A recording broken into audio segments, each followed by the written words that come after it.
that I'm working with. I call it media mindedness. Media mindedness advocates for greater reflection on the media landscape as it continues to evolve, recognizing that much of today's media environment entails invisible configurations, flows, and layers of expectations that are invisible as well. Excuse me. Also, recognition that these things, these invisible layers of expectations, the invisible flows, invisible configurations of the digital media environment, they're also shifting in ways that are unseen and becoming very much taken for granted as part of life today. So in this talk, I offer media mindedness as a way of addressing the distinctive aspects of today's media environment while bolstering theory and practice of media literacy. As I elaborate more on soon, media literacy entails skills and knowledge of media, whereas media mindedness refers to the motivation to reflect on media and the belief that this is important, that it's important that people reflect on media, various aspects of media, as I'll discuss. This talk advances media mindedness as a conceptual and practical complement to media literacy, as something that's related to media literacy, but also something that's distinct from it. And I'll talk about this later when I get into the functions of media mindedness as opposed to the functions of media literacy. I will start by offering a justification for media mindedness, highlighting changes in the media landscape in recent decades in ways that challenge traditional notions of media literacy. I then move on to unpack the conceptual contours of media literacy and media mindedness, showing where they intersect and separate. Whereas this part highlights the gap that media mindedness fills, the next part of the talk will address how media mindedness functions. I'll talk about media mindedness as functioning as an enhancement to media literacy, but also maybe something that could function in its own right, separate from media literacy. I'll end by outlining my next steps with the concept of media mindedness and measurement development, as well as applications for research, theory, and practice. Thank you again for the opportunity to workshop this new idea with you. I think it fits perfectly with the theme of the conference, and as I turn to next, it also fits with this session's interest in the everyday life implications of being connected through mobile and social media. Okay, so I'm going to move on to the justification of media mindedness before unpacking the concept itself. And here I want to recognize that the media landscape has changed and it continues to change. In recent decades, it's changed toward what a lot of scholars are calling permanent connectivity. And this is characteristic of the digital era. The idea here is that more and more people, through their practice and their expectations, are either directly or latently connected socially. And as I'll talk about soon, I think that mobile communication plays a really important role in this. But this shift towards digitally supported permanent connectivity, I think, is important because it also comes along with some things that we maybe are a little bit underneath the surface that we need to think about, like technological invisibility. We've had technological invisibility for some time. In the era of mass communication, broadcast signals were invisible. But now the invisible is a pervasive and ubiquitous part of our everyday life. And it's more of the social fabric. And it's something that we take for granted. I think that our metaphors are failing us in thinking about the shift towards digital. We talk about, quote unquote, going online or cyberspace or even flows. I think that these kinds of language don't really capture the importance of a hybrid social reality where, you know, it's an integrated mix of physical and digital things, and a lot of the digital things we really don't see. We see the little media outputs and interactions that we have, like this Zoom, but there's so much more going on to support this Zoom technologically, culturally, socially. That's part of the infrastructure and the system, and I think that we need to be more minded about this. Also, there's social invisibility involved in this shift towards the digital era with permanent connectivity. the expectations. I have a colleague, Rich Ling, who writes about how expectations to be socially accessible to one another are higher than ever because of the way that we can be connected between and beyond our places of destination. And this is where I think mobile communication comes in as a really interesting, I would say, kind of the thing that led us here first, to me, is mobile communication. Even just calling and texting, I think were an important step into this new era because it opened the gates, it lowered the thresholds, it opened the gates for people to be connected with one another between and beyond their places of destination. And even with laptops and portable media, we're still tethered to place. And when we're no longer tethered to place, it doesn't just open up new practices, it opens up new expectations, it opens up new norms.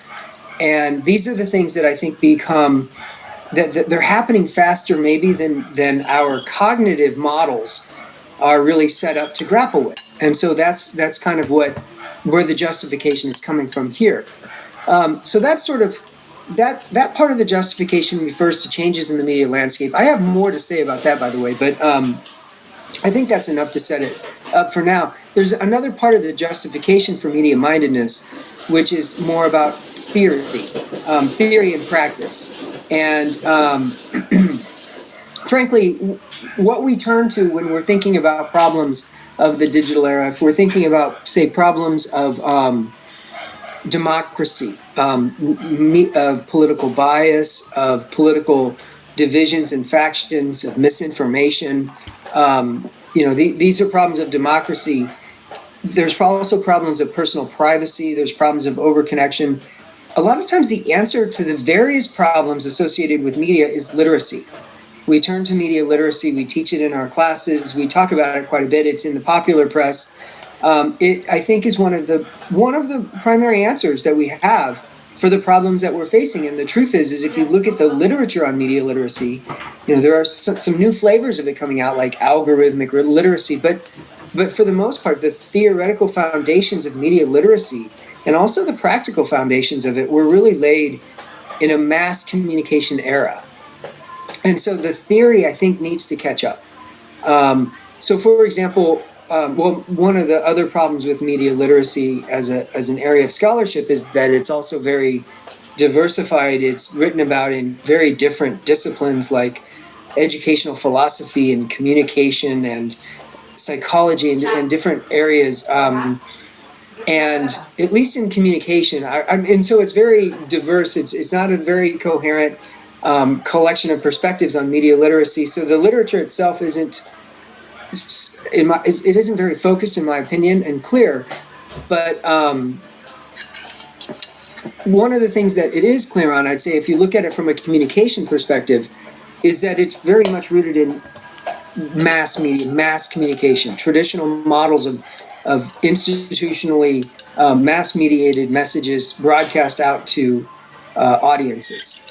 And just to give you an example, I would say probably the most influential and prominent theory of media literacy and communication in media, in my opinion, is James Potter's cognitive media literacy. I actually have the book over here, but anyhow, Potter says in his theory of media literacy, the cognitive approach, that there are two types of communication: mass communication and non-mass communication. And that's one of the guiding principles of, or guiding aspects of scope, or the way that his theory is structured.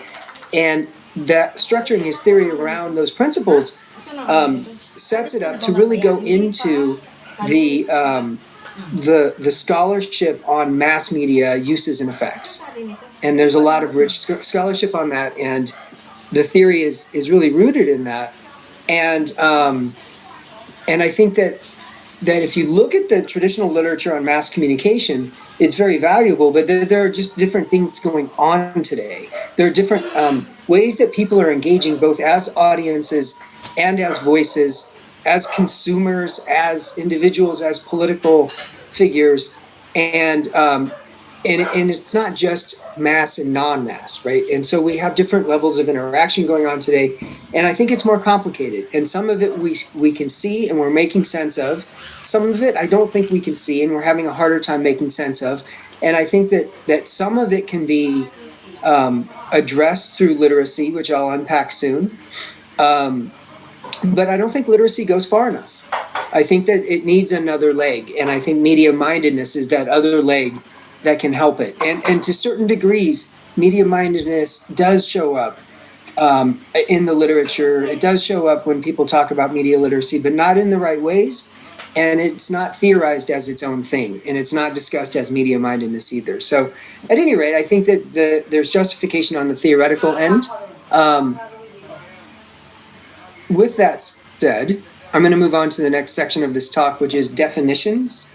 So here I'm going to offer a definition of media literacy and unpack just the basic components of it. And then I'll do the same thing for media mindedness so that we can see how the two are at least conceptually related in the way that I'm proposing here. Okay, so media literacy, first of all, I want to remind you what I just said, that it doesn't have one coherent definition. In fact, there's been studies of the definition of media literacy, collecting 200 and some odd different articles looking at the various definitions. And I could go into this, and I will when I write more about this, but what I want to say for now is that amongst those various definitions, there's different streams and strands, but most recognize media literacy as skills and knowledge. Media skills and knowledge of media. And we could unpack different, what kind of skills, what kind of knowledge, but for our purposes here, I just want to say that that's what media literacy is. And I see these as important and formal, they're formal kind of structural things that we have, and we develop them. And within skills and knowledge, media literacy recognizes these as abilities. And it also recognizes some things related to media mindedness, things related to motivation to reflect on media, being aware and having a heightened sensitivity, believing that it's important, that you're mindful of media and that kind of thing, that it does appear somewhat under discussions of skills and knowledge, but those kinds of things are set aside as competencies. And at least according to Potter, who I'm drawing pretty heavily from here, competencies are different than skills and knowledge, in the sense that competencies, they play a role, he says, in media literacy and how it plays out, but he says that they're pretty inelastic, that competencies are kind of like real basic abilities that we pick up early in life usually, and it's not like things that we continue to work on and develop. We just have them. We can kind of either do them or we can't. You can generally ride a bike or not, he would say, or generally you can read or not, or maybe generally you know how to swim or you can't. It sounds kind of binary to me, but at any rate, I do have some critique of what he says about competencies. Aside from being kind of binary, I think I also would argue that let's not just set competencies aside. Even if it's a different set of abilities than the types of skills and knowledge that we recognize as important, competencies, let's say even if they're less elastic than skills and knowledge, they're more kind of stable throughout our lives. Whatever elasticity is in there, we can work on that. And I also just disagree that competencies are inelastic and that we can't pick them up later in life. I think if we care that we can. And I think that there's a debate that I can find on this from the few things that I've read that say that, competencies is not just a settled idea in that they are, this one thing that is suggested here. Competencies, I think there's some room for debate on what they are. And I want to work with them because I see motivation to reflect on media and the belief that that's important. I see these as kind of more like softer knowledge competencies. And maybe they are competencies, maybe they're not as powerful or they function differently than skills and knowledge, but I still think that they're very important, and I think that they're overlooked for the most part. And I don't think that they're media literacy. I think that they are something else. I think that they can function. I think it's one thing to know about media, to have skills in using media, but to really care about it and be motivated to think about it in in any kind of engaging way. I think that that is also very important and different.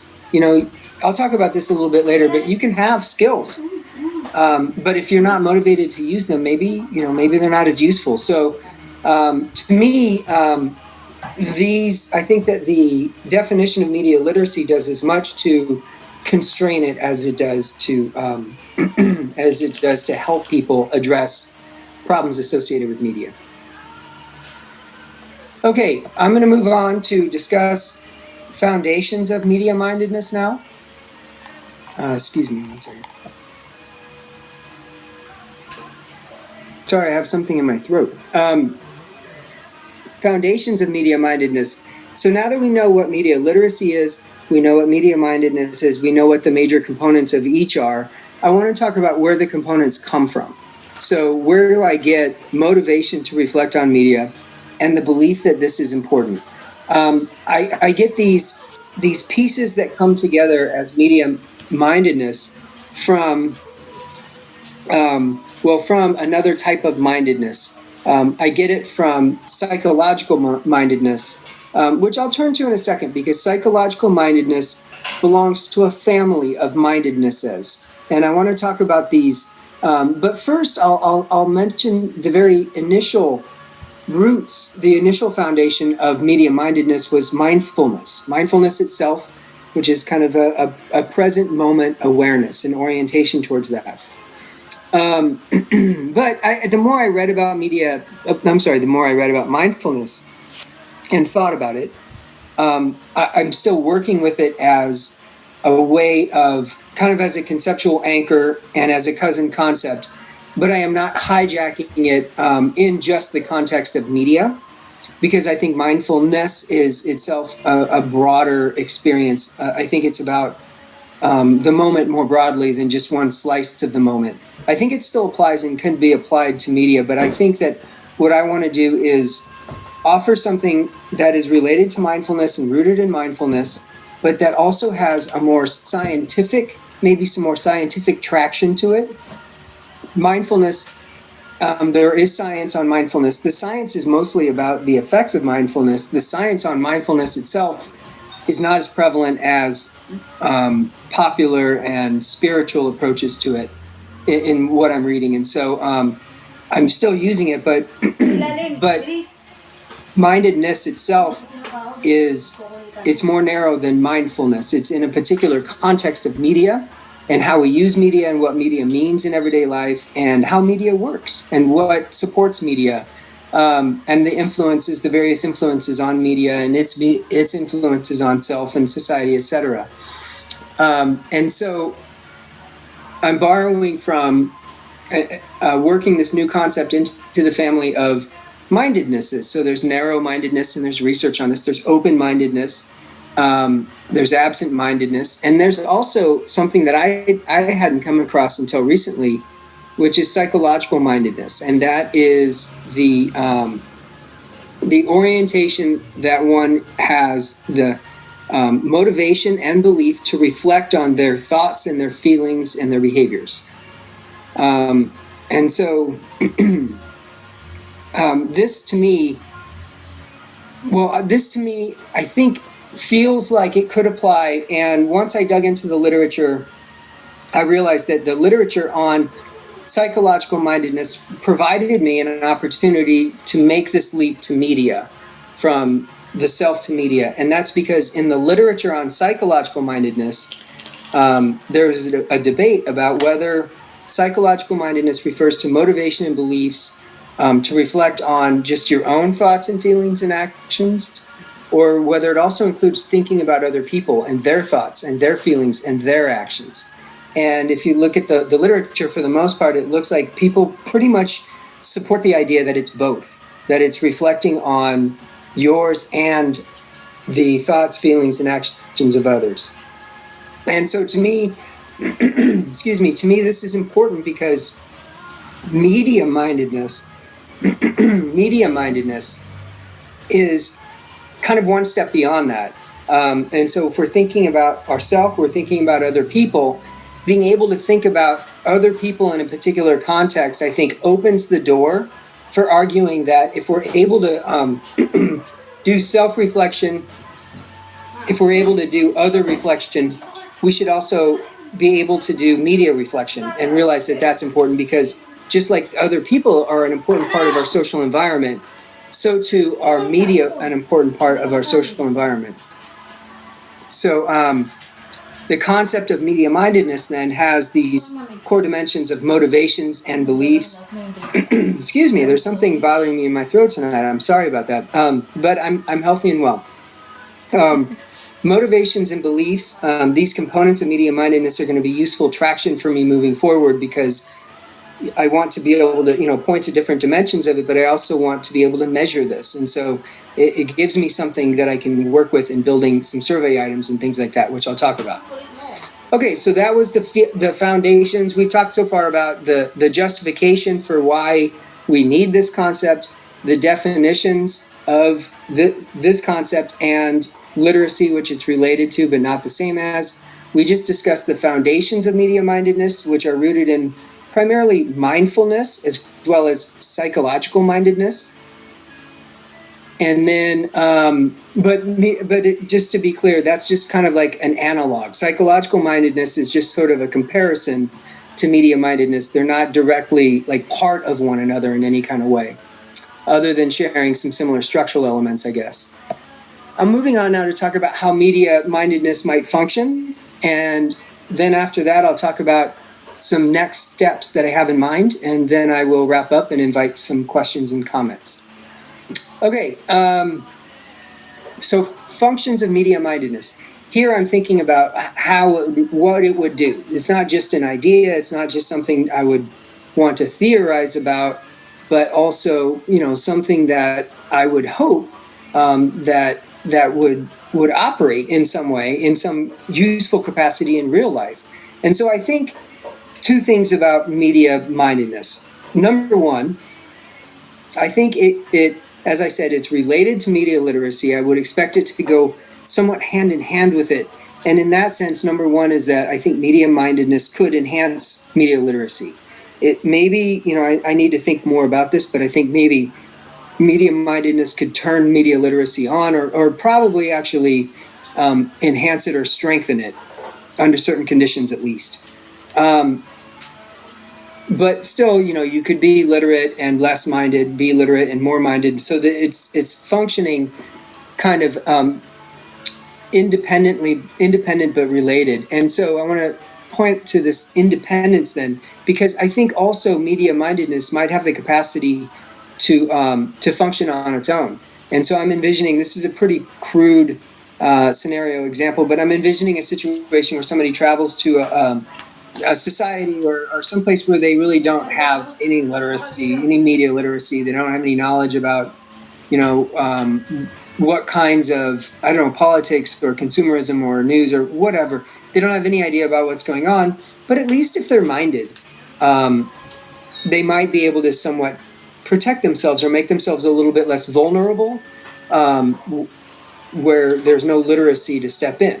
And so I think that we could talk about media mindedness operating as an enhancement to media literacy, with media literacy as a complement, possibly a moderating effect there, but also just on its own in some ways that might be useful.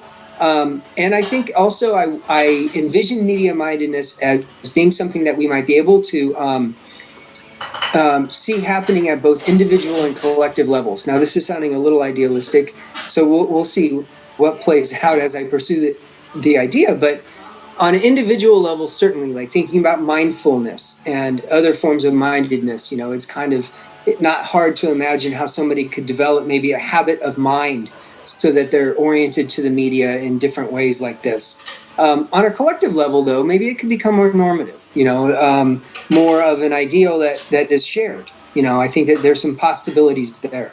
And so I'm thinking about how, it can function in relation to media literacy, how it can function on its own, and also how it might be able to be something that's cultivated on individual and collective levels. Like we do have, lots of collective orientations, social orientations. Time is a great one. We may not think deeply about, I guess, how much time kind of runs our lives, but it certainly is a shared orientation, and being sensitive